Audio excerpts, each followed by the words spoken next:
Hello dear. तो चलिए शुरू करते हैं integration, basic mathematics for physics. Physics के फील्ड में जगह जगह पे इंटीग्रेशन का यूज होता है। तो इंटीग्रेशन के बारे में जो बेसिक आइडिया है, जो फंडामेंटल्स है, उनके बारे में इस सीरीज में अब आगे के कुछ वीडियोस में और इस वीडियो में हम लोग बात करेंगे। तो देखिए, इंटीग्रेशन को जानने से पहले हमें डिफरेंशिएशन को जानना पड़ता है। तो पिछले कुछ वीडियोस में, पिछले 3 वीडियोस में हम लोगों ने डिफरेंशिएशन पे बात किया था। तो अगर आपने वो वीडियोस नहीं देखे हैं तो मैं आपको यही सजेस्ट करूंगा कि पहले आप उन वीडियोस को जरूर से देख लीजिएगा। प्लेलिस्ट में आपको वीडियोस मिल जाएगा, प्लेलिस्ट का लिंक आपको डिस्क्रिप्शन बॉक्स में मिलेगा। तो देखिए, डिफरेंशिएशन के वीडियोस में हमने देखा था कि अगर हम किसी फंक्शन को डिफरेंशिएट करते हैं तो किस तरह का रिजल्ट मिलता है। जैसे कि अगर किसी कांस्टेंट को हम डिफरेंशिएट करते हैं तो हमें हमें जीरो मिलता है। और किसी कांस्टेंट के साथ अगर मान ले x मल्टीप्लाइड है, या x का किसी भी तरह का फंक्शन है, चलिए फिलहाल तो x अगर मल्टीप्लाइड हो किसी कांस्टेंट के साथ, उसे अगर x के रेस्पेक्ट में हम डिफरेंशिएट करें तो हमें वही कांस्टेंट मिलता है। तो इस तरह से ये लिस्ट आप देख ले, तरह तरह के फंक्शंस के लिए हम उसे किस तरह से डिफरेंशिएट करते हैं वो सारे फॉर्मूलाज यहाँ पर लिखा हुआ है। इन पर हमने डिटेल्स में बात किया है डिफरेंशिएशन के वीडियो में। अब जो है यहाँ पर देखे, ये जो आंसर आता है डिफरेंशिएट करने से, इसे जिस फंक्शन को हम डिफरेंशिएट कर रहे हैं उसका डेरिवेटिव कहा जाता है। मतलब x to the power n का डेरिवेटिव होता है n into x to the power n-1। Similarly अगर आप यहां पर देखें तो साइन ऑफ x का डेरिवेटिव कहा जाता है कोसाइन ऑफ x को। ये तो डेरिवेटिव है, और इसी का ठीक उल्टा जो है उसे एंटी डेरिवेटिव कहा जाता है। चलिए इस चीज को यहां से समझते हैं। हमने 2 एग्जाम्पल्स यहां से ले लिया, यहां से एक एग्जाम्पल और इस वाले एग्जाम्पल को हमने यहां कंसीडर किया है। और यहां से हम देखेंगे कि एंटी डेरिवेटिव किसे कहा जाता है। एक बार फिर से देख ले, ये जो है ये सी नॉट एक कांस्टेंट है, सी नॉट इंटू एक्स, इसका डेरिवेटिव होता है सी naught. Similarly sine of x का डेरिवेटिव होता है कोसाइन ऑफ एक्स। तो एंटी डेरिवेटिव क्या है? ठीक इसका उल्टा। तो यहां पर सी नॉट एक्स का डेरिवेटिव, सी नॉट एक्स का डेरिवेटिव जो है ये होता है सी नॉट। यहां सी नॉट एक कांस्टेंट है, तो हम कहेंगे सी नॉट का anti derivative,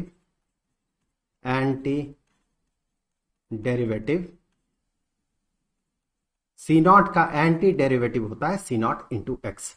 similarly sine of x का डेरिवेटिव होता है कोसाइन ऑफ एक्स, ये डेरिवेटिव होता है।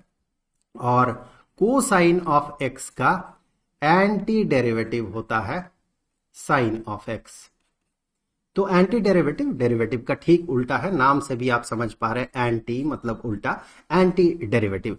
इसे रिप्रेजेंट कैसे किया जाता है? देखिए, सी नॉट का anti derivative C not x है, तो हम इसे ऐसे रिप्रेजेंट करते हैं, c not into d x, और यहां पर एक इस तरह का एस जैसा सिंबल हम यहां पर अपेंड कर देते हैं। तो ये जो आंसर आता है ये इसका एंटी डेरिवेटिव होता है। तो ये हो जाएगा सी नॉट एक्स, क्योंकि सी नॉट एक्स का डेरिवेटिव होता है सी नॉट, तो सी नॉट डी एक्स, इसे जब हम इस तरह के एक सिंबल के भीतर रखते हैं, अंदर रखते हैं, तो ये हो जाता है एंटी डेरिवेटिव। इसे इंटीग्रल साइन कहा जाता है, और हम ये जो कर रहे हैं ये इंटीग्रेशन है, इसी को इंटीग्रेशन कहा जाता है। मतलब डिफरेंशिएशन का ठीक उल्टा होता है इंटीग्रेशन। यहां पर एक इंपॉर्टेंट चीज नोट करने वाली ये है कि हमने देखा सी नॉट एक्स का डेरिवेटिव अगर सी नॉट हो, पर अगर हम कहते हैं सी नॉट एक्स प्लस सी, यहां पर सी भी एक कांस्टेंट है, तो इसे जब हम डिफरेंशिएट करते हैं, डिफरेंशिएशन के क्लास में हमने देखा था ये, इसे जब हम डिफरेंशिएट करेंगे तो इसे डिफरेंशिएट करना होगा प्लस फिर इसे डिफरेंशिएट करना होगा। इसे डिफरेंशिएट करने से, सी नॉट एक्स को डिफरेंशिएट करने से तो हमें सी नॉट मिलता ही है, साथ ही साथ यहां पर देखिए इस सी को, जो कि एक कांस्टेंट है, इस सी को जब हम डिफरेंशिएट करते हैं तो ये जीरो के बराबर हो जाता है। इस जीरो को चलिए यहां से हटा देते हैं, कांस्टेंट को डिफरेंशिएट करने से वो 0 बन जाता है। अब देखने वाली बात ये है कि ये जो सी नॉट है जो कि यहां पर अपीयर हो रहा है, सी नॉट का anti derivative C not x तो होगा ही, साथ ही साथ सी नॉट एक्स ये कोसाइन ऑफ एक्स नहीं है, ये सी नॉट एक्स है। So c not x plus c किसी भी तरह का कांस्टेंट हो सकता है, 1 2 3 4 5 6 7 8 किसी भी तरह का कांस्टेंट हो सकता है, 2.5 2.7183 किसी भी तरह का कांस्टेंट हो सकता है। तो यहां पर अगर एक कांस्टेंट भी एडेड रहे सी नॉट एक्स के साथ, तो भी किसी भी तरह का कांस्टेंट एडेड रहे तो भी उसका जो डेरिवेटिव होता है वो सी नॉट ही होता है। इसका मतलब सी नॉट का anti derivative C not x के साथ हमें एक कांस्टेंट को मल्टीप्लाई करना होगा, माफ कीजिएगा ऐड करना होगा, क्योंकि इसका एंटी डेरिवेटिव या इसका डेरिवेटिव सी नॉट होता है। यहां पर ये सी किसी भी तरह का वैल्यू हो सकता है, कांस्टेंट होगा वो, किसी भी तरह का कांस्टेंट हो सकता है वो। अब अगर इस वाला एग्जांपल को आप देखें तो जैसे यहां पर भी वही चीज लागू होगा, d d x of sine of x is equal to cosine of x, ये तो सही है ही, लेकिन अगर हम यहां पर एक कांस्टेंट ऐड कर दे, अगर यहां पर हम एक कांस्टेंट ऐड कर दे तो भी ये कोसाइन ऑफ एक्स के बराबर ही होता है। इसका मतलब अगर हम कोसाइन ऑफ एक्स को इंटीग्रेट करें, तो कोसाइन ऑफ एक्स के बाद dx लिखना पड़ता है हमें, और ये इंटीग्रेशन का साइन s जैसा सिंबल होता है इसका। सो ये बराबर हो जाएगा anti derivative of this one cosine of x या integration of cosine of x dx, that is equal to sine of x, उसके साथ हमें एक कांस्टेंट ऐड करना होगा। तो ये जो हम कर रहे हैं ये इंटीग्रेशन है और इसे इनडेफिनिट इंटीग्रेशन कहा जाता है।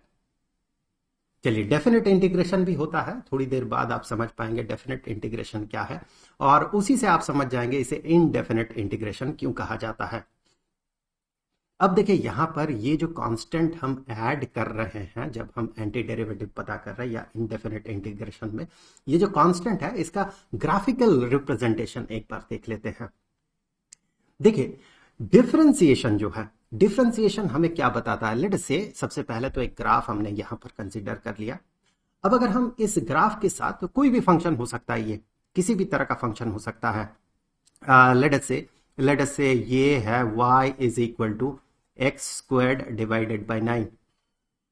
अब यहां पर आप देखें, अगर हम इसके साथ इसके किसी भी जगह पे टेंजेंट ड्रॉ करते हैं, लेट से इस पॉइंट पे टेंजेंट ड्रॉ करते हैं, तो फिर ये इंडिकेट करता है कि यहां पर ये जो टेंजेंट है, टेंजेंट का जो स्लोप है, स्लोप को यहां से इसका जो ये एंगल बनेगा हॉरिजॉन्टल एक्सिस के साथ, उसका टेंजेंट वैल्यू जो है, टेंजेंट ऑफ दैट एंगल, ये इंडिकेट करता है कि ये जो स्ट्रेट लाइन है, इस स्ट्रेट लाइन का स्लोप कितना है, ढलान कितना है, ये कम ढलान है, ये ज्यादा ढलान है, ये और ज्यादा ढलान है। और यही बताएगा इस पॉइंट पे, जिस पॉइंट पे टेंजेंट ड्रॉ किया गया, इस पॉइंट पे रेट ऑफ चेंज, y का रेट ऑफ चेंज x के रेस्पेक्ट में कितना है, ये सब हमने डिफरेंशिएशन के क्लास में देखा था। वो रेट ऑफ चेंज ये इंडिकेट करेगा। अब अगर इस फंक्शन के साथ हम कुछ वैल्यू ऐड कर देते हैं, लेट से हम 2 ऐड कर देते हैं, अब ये जो फंक्शन बना, ये बना y plus x squared divided by 9 plus 2, y is equal to है ये, y is equal to x squared divided by 9 plus 2।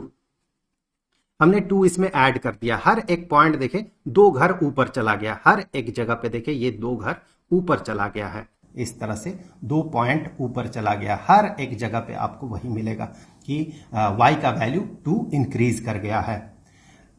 आप ऐसे भी इसे देख सकते हैं कि ये जो ग्राफ है ये ऊपर की तरफ शिफ्ट हो चुका है, ऊपर की तरफ 2 घर शिफ्ट हुआ है, सिर्फ मुड़ा नहीं है, सिर्फ शिफ्ट हुआ है ऊपर की तरफ, मूव किया है ऊपर की तरफ। अब की बार अगर इसी x के इसी वैल्यू के लिए x इज इक्वल टू 3 में ही, जहां पर हमने इस नीचे वाले ग्राफ में टेंजेंट ड्रॉ किया था, वहां पर अब की बार अगर हम टेंजेंट ड्रॉ करें तो उस टेंजेंट का स्लोप उतना ही होगा, क्योंकि ये वाला एंगल जो है, ये वाला एंगल उतना ही बनेगा, क्योंकि ये जस्ट ऊपर की तरफ शिफ्ट हुआ है और कुछ नहीं हुआ। ऊपर की तरफ शिफ्ट हुआ है तो टेंजेंट जो है बिल्कुल पैरेलली ऊपर की तरफ चढ़ेगा। सो यहां पर देखिए टेंजेंट का जो स्लोप है इस पॉइंट में x इज इक्वल टू 3 में, यहां पर x इज इक्वल टू 3 है। सो x इज इक्वल टू 3 में जो टेंजेंट बन रहा है दोनों ही ग्राफ्स में, वो टेंजेंट का स्लोप सेम है। मतलब इन दोनों जगहों पर जो रेट ऑफ चेंज है y का विथ रेस्पेक्ट टू x वो सेम है। यही तो डिफरेंशिएशन है। डिफरेंशिएशन से हमें मिलता क्या है? डिफरेंशिएशन से हमें मिलता है कि किसी भी जगह पे y का वैल्यू x के रेस्पेक्ट में किस रेट से चेंज हो रहा है, मतलब वहां पर बना हुआ टेंजेंट का जो स्लोप है वो। तो स्लोप अगर सेम है इसका मतलब दोनों ही केसेस में इस पॉइंट में डेरिवेटिव जो है डेरिवेटिव सेम है। डिफरेंशिएट करने से हमें सेम वैल्यू मिलेगा। और प्रैक्टिकली भी हम करके अगर देखें, अगर डिफरेंशिएशन का फॉर्मूला भी अप्लाई करें तो इसके लिए जो इसका डेरिवेटिव निकलेगा और इसके लिए जो डेरिवेटिव निकलेगा दोनों सेम होगा, क्योंकि यहां कांस्टेंट एडेड है और कांस्टेंट को डिफरेंशिएट करने से वो 0 बन जाता है। अब देखिए ये दूसरे किसी पॉइंट के लिए भी सेम तरह से एप्लीकेबल होगा। लेट से वो पॉइंट यहां पर है x इज इक्वल टू 5। यहां पर देखिए ये टेंजेंट अगर ऊपर वाले कर्व में, ऊपर वाले ग्राफ में अगर हम x इज इक्वल टू 5 में, माफ कीजिएगा x इज इक्वल टू 6 है, ये x इज इक्वल टू 6 में अगर हम यहां पर टेंजेंट ड्रॉ करें, सो टेंजेंट अगर हम ड्रॉ करें तो फिर यहां पर हमें वही वैल्यू मिलेगा। वेल अब अगर यहां से हम आगे बढ़ते हैं और कुछ फंक्शंस का इनडेफिनिट इंटीग्रेशन देख लेते हैं। तो यहां पर देखिए अगर सी नॉट का इंटीग्रेशन हम देखें या फिर एंटी डेरिवेटिव देखें तो ये सी नॉट एक्स प्लस सी होगा, जो कि हम इससे पहले देख चुके हैं। और अब देखिए ये x to the power n dx, इसे इंटीग्रेट करने से हमें मिलता है x to the power n plus 1 divided by n plus 1, क्योंकि और साथ ही साथ एक कांस्टेंट हमें ऐड करना होगा, क्योंकि इसे डिफरेंशिएट करके आप देखें इस पार्ट को या पूरा का पूरा को डिफरेंशिएट करके आप देखें तो आपको x to the power n मिलेगा। एक बार डिफरेंशिएट करके हम देख लेते हैं यहां पर। चलिए अगर हम इसे डिफरेंशिएट करते हैं d dx of x to the power n plus 1 divided by n plus 1, so plus यहां से प्लस सी होगा, प्लस सी। इसे अगर हम डिफरेंशिएट करते हैं तो देखिए सबसे पहले हम इसे डिफरेंशिएट करेंगे प्लस इसे डिफरेंशिएट करेंगे, तो कांस्टेंट को डिफरेंशिएट करने से तो 0 होता है, इसलिए हम सिर्फ इसी पार्ट को हम डिफरेंशिएट करेंगे। So that is equal to अब देखिए यहां पर ये चूंकि कांस्टेंट है तो कांस्टेंट को हम इंटैक्ट रख देते हैं। कांस्टेंट के साथ चूंकि एक x का फंक्शन मल्टीप्लाइड है इसीलिए ये कांस्टेंट रह जाएगा, इसका वैल्यू 0 नहीं होगा। इसके साथ some function of x related है या मल्टीप्लाइड है। यहां पर देखिए अब x to the power n plus 1 इसे डिफरेंशिएट करने से हमें इसका पावर जो है पावर को बाहर ले आना होता है और multiplied with x to the power n plus 1 जो कि इसका पावर था उससे हमें एक घटा देना होता है। तो देखिए ये जो है ये दोनों कैंसिल हो गया और हमें मिला x to the power n plus 1 minus 1, so n x to the power n हमें मिला इसके डिफरेंशिएशन के तौर पे, इसके डेरिवेटिव के तौर पे। तो इस तरह से आप बाकियों को भी चेक कर सकते हैं।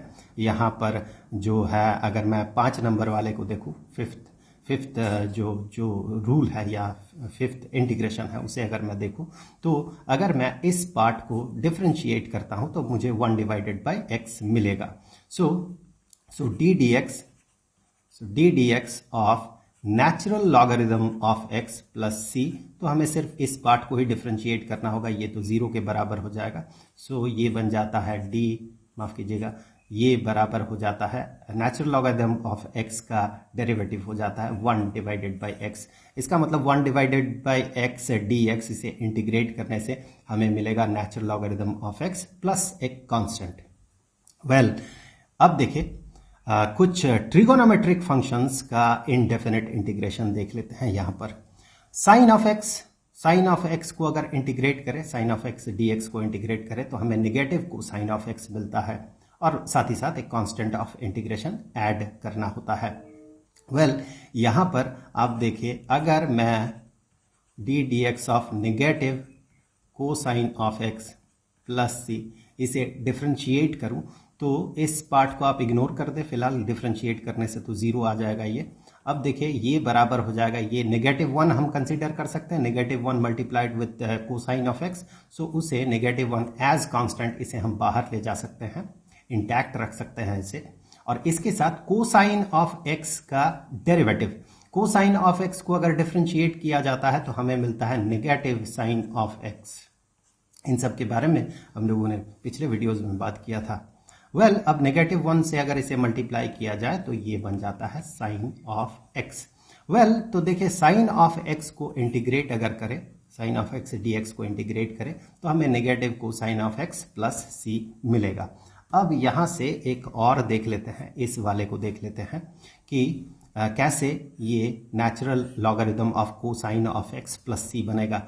अगर हम डिफरेंशिएट करते हैं d dx of negative natural logarithm of cosine of x, because logarithm of negative value इसका कोई एग्जिस्टेंस नहीं है, फिलहाल रियल नंबर्स में कोई एग्जिस्टेंस नहीं है, इसीलिए यहाँ पर ये जो साइन है ये बता रहा है एब्सोल्यूट वैल्यू, मतलब इसका पॉजिटिव वैल्यू हमेशा कंसीडर करना पड़ता है या साइन लेस वैल्यू कंसीडर करना पड़ता है। नेगेटिव वैल्यू अगर आता है तो उसे पॉजिटिव में कन्वर्ट कर दिया जाता है। ये सिंबल है एब्सोल्यूट वैल्यू का। सो इसके साथ c जोड़ दें और इसे डिफरेंशिएट करें। डिफरेंशिएट करेंगे तो इसका कोई मोल नहीं रहेगा, ये 0 बन जाएगा। अब यहाँ से देखिए ये नेगेटिव साइन बाहर ले जाएं आप, और natural logarithm of cosine of x, इसे हम डिफरेंशिएट कैसे करेंगे। तो सबसे पहले देखिए नेचुरल लॉगरिथम ऑफ एक्स अगर होता तो ये बन जाता 1 डिवाइडेड बाई एक्स, पर एक्स तो है नहीं, कोसाइन ऑफ एक्स है, तो negative 1 divided by cosine of x. अब देखिए चूंकि ये x नहीं है, कोसाइन ऑफ x है, तो इसी कोसाइन ऑफ x को हमें एक बार और डिफरेंशिएट करना होगा। कोसाइन ऑफ x को डिफरेंशिएट करने से हमें मिलता है नेगेटिव साइन ऑफ x। तो नेगेटिव साइन यहां से कैंसिल कर सकते हैं आप, तो ये बन जाएगा sine of x divided by cosine of x, that is equal to tangent of x। इस तरह से आप बाकियों को भी टेस्ट कर सकते हैं। वैसे हम लोग इसे याद रख लेते हैं, फॉर्मूलाज जो है ये याद रख लेते हैं। तो ये कुछ बेसिक फंक्शंस का इंटीग्रेशन था, इनडेफिनेट इंटीग्रेशन या एंटी डेरिवेटिव्स था। अब देखिए यहां से एक इंपॉर्टेंट रूल इंटीग्रेशन के लिए जो एप्लीकेबल होता है, वैसे तो बहुत सारे रूल्स हैं इंटीग्रेशन के। Integration is a vast topic, बहुत बड़ा टॉपिक है ये। हम लोग इस सीरीज में, चूंकि हम फिजिक्स के लिए हम इन मैथमेटिकल टूल्स को सीख रहे हैं, बेसिक मैथमेटिक्स फॉर फिजिक्स, इसीलिए हम जस्ट एक ओवरव्यू ले रहे हैं चीज़ों का, जो कि इतना हम सीखेंगे इस सीरीज में ताकि फिजिक्स में आने वाले प्रॉब्लम्स को हम सॉल्व कर सके। तो उतने डेप्थ में तो हम नहीं जाएंगे इस सीरीज में, जस्ट ओवरव्यू लेंगे और उसे यूज करना सीखेंगे और कुछ बेसिक रूल्स जो है उन्हें सीखेंगे। वैसे तो बहुत सारे रूल्स हैं इंटीग्रेशन के, यहाँ पर ये जो रूल है ये बड़ा सिंपल रूल है, बड़ा फ्रिक्वेंटली यूज होगा, कहीं भी आपको मिल सकता है, इसीलिए इस रूल को एक बार देख लेना जरूरी है। ये कह रहा है ये C0 जो है ये एक कांस्टेंट है और यहां पर एक फंक्शन है x का, मे बी ये x स्क्वायर्ड हो सकता है, मे बी ये साइन ऑफ x हो सकता है, मे बी ये टेंजेंट ऑफ x हो सकता है, मे बी ये नेचुरल लॉगरिथम ऑफ x हो सकता है, किसी भी तरह का वैल्यू हो सकता है, मे बी समथिंग एल्स हो सकता है, e⁻x हो सकता है, किसी भी तरह का फंक्शन हो सकता है ये। So a constant multiplied with a function into dx, इसे जब हम इंटीग्रेट करेंगे तो वो जो कांस्टेंट है वो कांस्टेंट बाहर आ जाएगा इंटीग्रल के और ये मल्टीप्लाइड हो जाएगा। फिर हमें इंटीग्रेट करना होगा इसे। आप ये एक कॉमन सेंस से भी आप समझ सकते हैं। चलिए एक एग्जाम्पल ले लेते हैं, फिर हम इसे और थोड़ा एलेबोरेटली देखेंगे। एक एग्जाम्पल ले लेते हैं। फॉर एग्जाम्पल कहा गया integration of 5 into sine of x dx।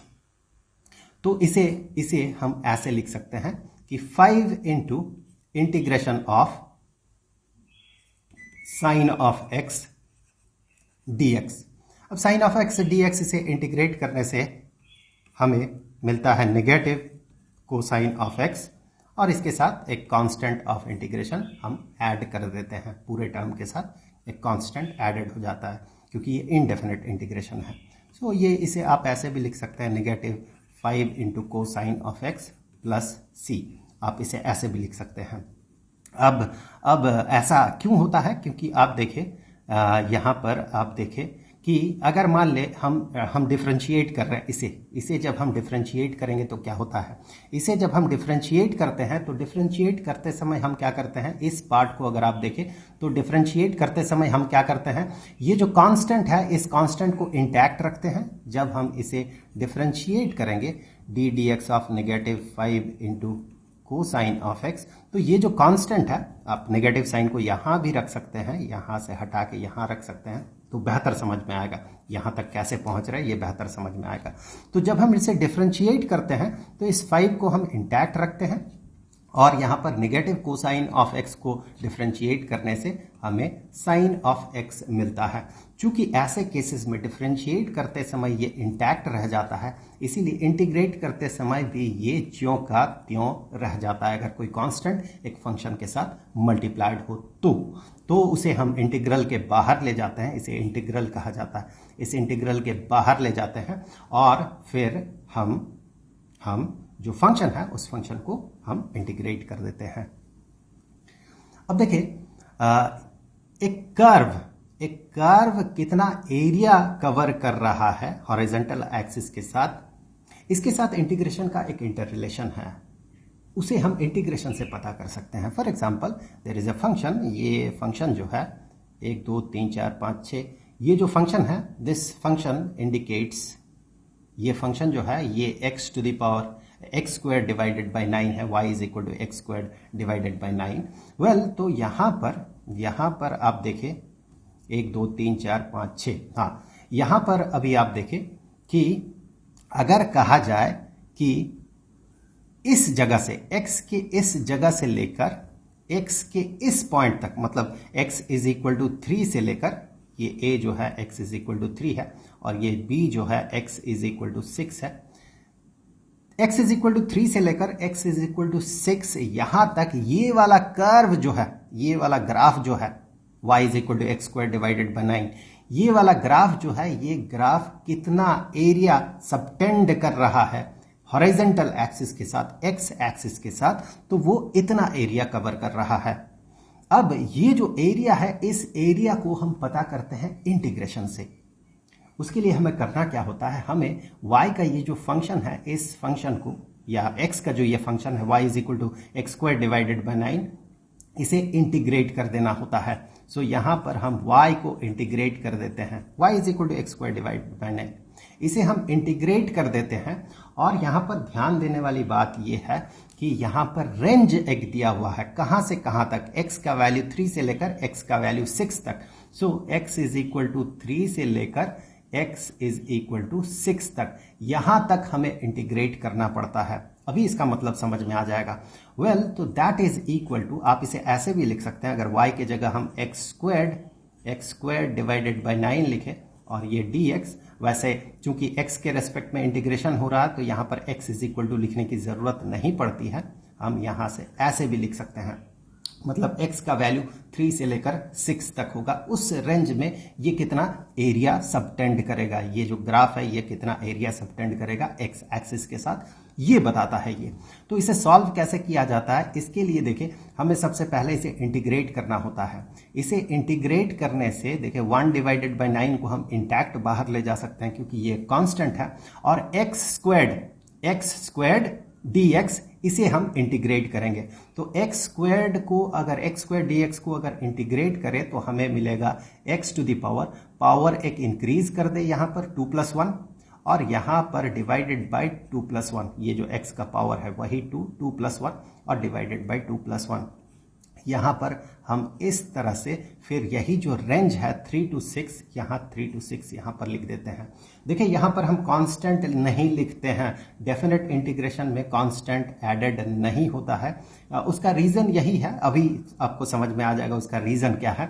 अब जो है इसी चीज को हम ऐसे लिख सकते हैं 1 divided by 9 into x to the power 3 divided by 3, और रेंज जो है ये 3 से लेकर 6 है, और इसी चीज को हम ऐसे भी लिख सकते हैं x to the power 3 divided by 27, और रेंज जो है 3 से लेकर 6 तक।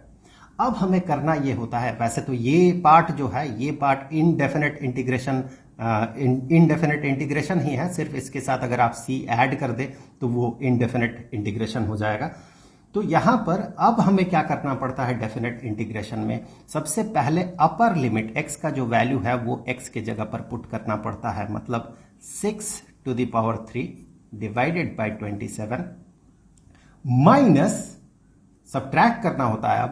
अब हमें ये जो लोअर लिमिट है वो वैल्यू अब हमें x के जगह पुट करना पड़ता है, मतलब 3⁻³ x की जगह 3⁻³ डिवाइडेड बाय 27।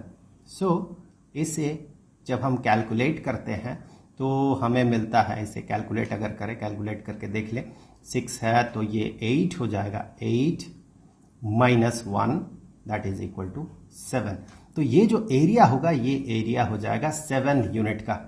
जिस भी तरह का यूनिट यहाँ पर यूज किया जा रहा, मीटर हो सेंटीमीटर हो, तो उतना उसका स्क्वायर हो जाएगा। चूंकि ये एरिया है तो अगर यहाँ पर यूनिट के तौर पे सेंटीमीटर है, अगर ये एक एक ग्रेजुएशन सेंटीमीटर है और यहाँ पर भी एक एक ग्रेजुएशन जो है ये एक एक सेंटीमीटर के बराबर है, तो फिर ये 7 स्क्वायर सेंटीमीटर हो जाएगा। नॉर्मली जब ये जो है मेजरमेंट किस सिस्टम में है, ये जब गिवन नहीं होता है तो हम इसे यूनिट लिख देते हैं या स्क्वायर यूनिट कह देंगे, that is equal to 7 square unit. सिर्फ यूनिट लिखने से भी चलेगा।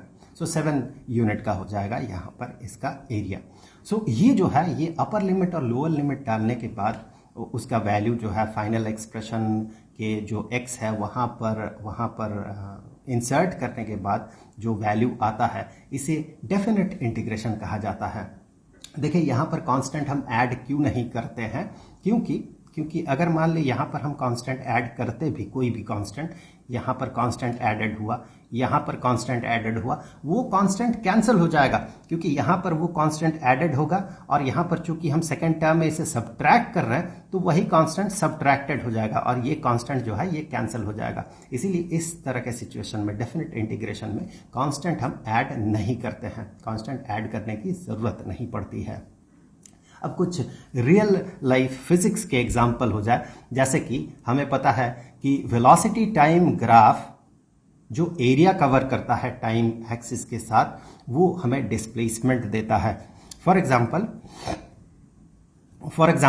लेट से एक बॉडी कांस्टेंट वेलोसिटी से मूव कर रहा है, 3 यूनिट के वेलोसिटी से मूव कर रहा है, लेट से 3 मीटर पर सेकेंड, 3 मीटर पर सेकेंड के वेलोसिटी से मूव कर रहा है और हमें ये देखना है 0 से लेकर 5 सेकंड तक वो कितना डिस्टेंस कवर करेगा, मतलब 5 सेकंड में वो कितना डिस्टेंस कवर करेगा। तो कॉमन सेंस ये कहेगा 3 मीटर पर सेकंड के स्पीड से अगर कोई मूव कर रहा है और 5 सेकंड तक अगर मूव किया तो इन दोनों को मल्टीप्लाई कर दे तो हमें मिल जाता है वो कितना डिस्टेंस कवर करेगा।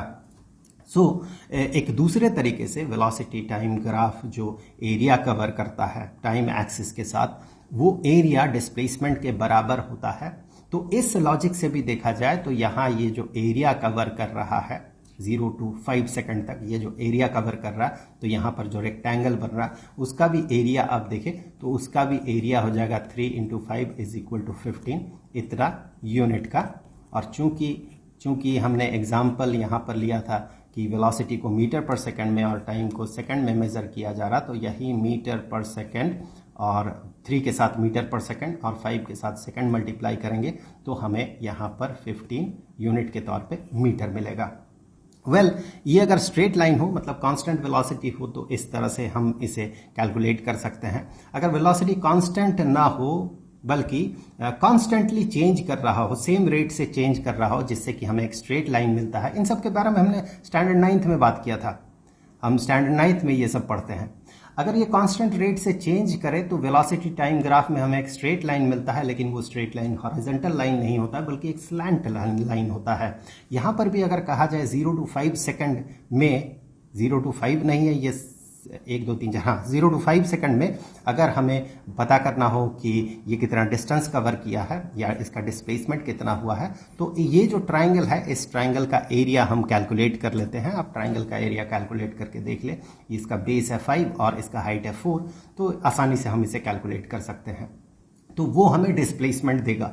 लेकिन अगर अगर वो वेलोसिटी टाइम ग्राफ जो है वो स्ट्रेट लाइन ना हो, ना ही हॉरिजॉन्टल ना ही स्लैंट, स्ट्रेट लाइन हो ही ना, बल्कि कर्व्ड लाइन हो इस तरह का, late us say v is equal to t squared है ये, तो फिर इस केस में एक सर्टेन टाइम पीरियड में ये डिस्टेंस कितना कवर करेगा या डिस्प्लेसमेंट कितना होगा उस बॉडी का, ये हम कैसे पता करेंगे। चलिए इसे क्वेश्चन के फॉर्म में एक बार लिख लेते हैं कि velocity of a particle is given by v is equal to t squared. वैसे ये न्यूमेरिकली इक्वल है, एग्जैक्ट इक्वल तो हो नहीं सकता, वेलोसिटी और टाइम स्क्वायर्ड इन दोनों का यूनिट सेम नहीं है, तो एग्जैक्टली सेम नहीं है, न्यूमेरिकली सेम है। So velocity of a particle is given by v is equal to t squared. हमें इसका डिस्प्लेसमेंट पता करना होगा इस पार्टिकल का from time is equal to 1 to time is equal to 2। So यहां से लेकर यहां तक इसका डिस्प्लेसमेंट कितना होगा। तो जैसे कि बेसिक अंडरस्टैंडिंग है ये हमारा कि ये जितना इस रेंज में ये जितना एरिया कवर करेगा हॉरिजॉन्टल एक्सिस के साथ, दैट मीन टाइम एक्सिस के साथ, वही होगा डिस्प्लेसमेंट। तो फिर इस केस में हम अगर ये वाला एरिया पता कर ले तो हम कहेंगे डिस्प्लेसमेंट उतना होगा। ये वाला एरिया हम कैसे पता करेंगे, तो इस वाले एरिया को पता करने के लिए हमें v को करना होगा इंटीग्रेट, एंटी डेरिवेटिव पता करना होगा इसका। v को इंटीग्रेट करना होगा किसके रेस्पेक्ट में, हॉरिजॉन्टल एक्सिस देखे टाइम है, सो dt v इंटू dt, इसे इंटीग्रेट करना होगा। और यहां पर लिमिट है 1 to 2, टाइम का लिमिट है 1 to 2, इसके रेस्पेक्ट में इंटीग्रेट कर रहे हैं। तो ये जो लिमिट होता है ये लिमिट उसी का लिमिट होता है, मतलब टाइम 1 से लेकर टाइम 2 तक। तो इसे हम ऐसे लिख सकते हैं कि v is equal to t squared dt, और यहां से लेके 1 से लेके 2। सो टी स्क्वायर्ड को अगर हम इंटीग्रेट करें तो ये बन जाता है t cube divided by 3, t to the power 2 + 1 divided by 2 + 1। और इसका जो लिमिट है ये लिमिट हो जाता है 1 से लेकर 2। और इसे जब हम कैलकुलेट करेंगे तो सबसे पहले t के जगह पे 2, सो 2 cube divided by 3, minus t के जगह पे 1, सो 1 क्यूब डिवाइडेड बाई 3। इसे आप कैलकुलेट कर ले, ये हो जाएगा 8 divided by 3 minus 1 divided by 3, and that is equal to 7 divided by 3। So 7 divided by 3 इतना इसका डिस्प्लेसमेंट होगा। तो हम कहेंगे इतना यूनिट का डिस्प्लेसमेंट होगा। अगर सारे मेजरमेंट एसआई में हो रहा है, मतलब वेलोसिटी मीटर पर सेकंड में और टाइम सेकंड में मेजर्ड हो रहा है, तो फिर ये आ जाएगा मीटर में। सो इस तरह से हम इंटीग्रेट करके, अगर वेलोसिटी का फंक्शन दिया हो, वेलोसिटी टाइम का फंक्शन में दिया हुआ रहे, तो हम इंटीग्रेट करके, उस फंक्शन को इंटीग्रेट करके हम डिस्प्लेसमेंट पता कर सकते हैं। तो ये जो हम यूज करते हैं, इंटीग्रेशन यूज करते हैं, और ये डेफिनेट इंटीग्रेशन है क्योंकि रेंज गिवन होता है, किस समय से किस समय तक डिस्प्लेसमेंट अगर आपको पता करना होगा तो टाइम रेंज तो देना होगा कि कितने समय से कितने समय तक डिस्प्लेसमेंट। तो यहाँ पर रेंज चूंकि दिया हुआ रहता है, तो यहाँ पर हम डेफिनेट इंटीग्रेशन का मदद लेते हैं। अब देखिए यहाँ पर हम एरिया पता करने के लिए जो इंटीग्रेट करते हैं उसका असली मतलब क्या है। जो डेफिनेट इंटीग्रेशन है, क्या हम उसे फर्स्ट प्रिंसिपल से पता कर सकते हैं। फर्स्ट प्रिंसिपल मतलब इंटीग्रेशन का जो फंडामेंटल डेफिनेशन है, जो कि अब तक हमने नहीं देखा, जो फंडामेंटल डेफिनेशन है, उस डेफिनेशन से क्या हम ये जो हमने अभी किया, जो अभी डेफिनेट इंटीग्रेशन किया, v is equal to t squared का डेफिनेट इंटीग्रेशन करके जो ये वैल्यू लाया, वो किस तरह से आता है। डेफिनेट इंटीग्रेशन का एग्जैक्ट मतलब क्या है, इंटीग्रेशन का एग्जैक्ट मतलब क्या है, क्या हम इसे हम फर्स्ट प्रिंसिपल से ला सकते हैं या नहीं, किस तरह से लाते हैं, इसका असली मतलब क्या होता है इंटीग्रेशन का, उसके बारे में अब हम लोग अगले वीडियो में बात करेंगे। उस वीडियो का लिंक आपको यहाँ पर स्क्रीन पे मिल जाएगा। और जाते जाते मैं आपको बता दूं कि इस पूरे सीरीज का जो प्लेलिस्ट है उसका लिंक आपको नीचे डिस्क्रिप्शन बॉक्स में मिल जाएगा। तो जल्द मिलते हैं अगले वीडियो में, तब तक के लिए खुश रहें, गुड बाय।